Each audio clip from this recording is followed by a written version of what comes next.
Hi, I'm Helen. Hi, I'm Marina. And today we're talking about how to support friends who are being bullied. Am I? I don't know.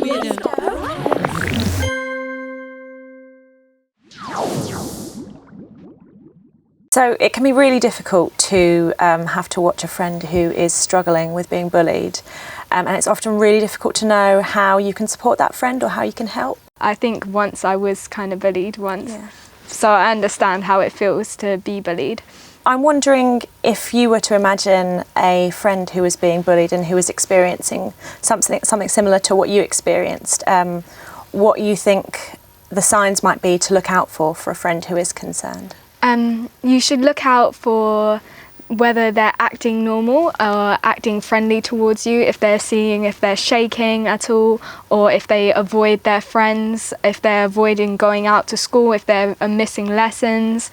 That's usually the signs that you can look for a friend that's being bullied. I guess when you're being bullied, it sounds like it's quite easy to withdraw from your friends, and also I guess to withdraw on social media. I guess that can be quite common too. So those are some of the signs of bullying.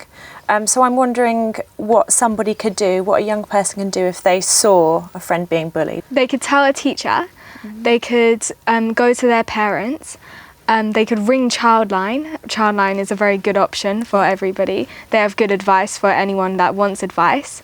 And also you can try and give your friend support. I think that you should have the courage and the confidence to be able to stick up for that friend, because if they're a true friend to you, then that's more important than anything in the world. And it's not their fault that they're getting bullied, so you shouldn't ditch them as a friend. But it could be quite aggressive verbal bullying, which could be really hurtful for you and your friend, so you could get bullied as well. So that's where I would step back.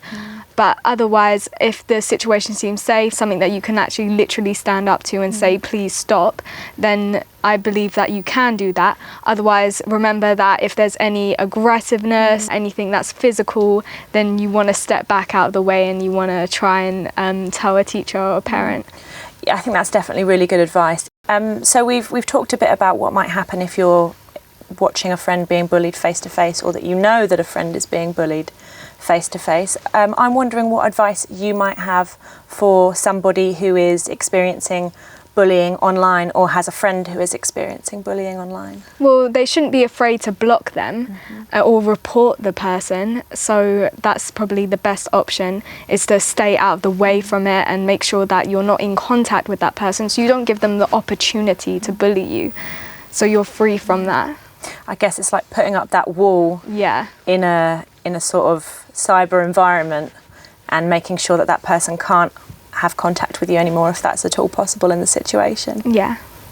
I'm wondering if you can sort of talk to us a little bit about how to be there for a friend in terms of listening to them, and how you might sort of approach a friend by just listening and being there. Yeah, you shouldn't rush them. You should take it slow, help them to understand what they're going through, so they could try and understand that they're being bullied and try and understand that they do need help, and not be afraid to ask for help. And to listen to them can be very powerful. Yeah, totally. I think listening is such an important thing to be able to give to someone as a friend, and to be able to be there for a friend who's being bullied. Thank you so much for coming in to speak to us today, Marina. Namaste. And we will see you next time. Bye for now.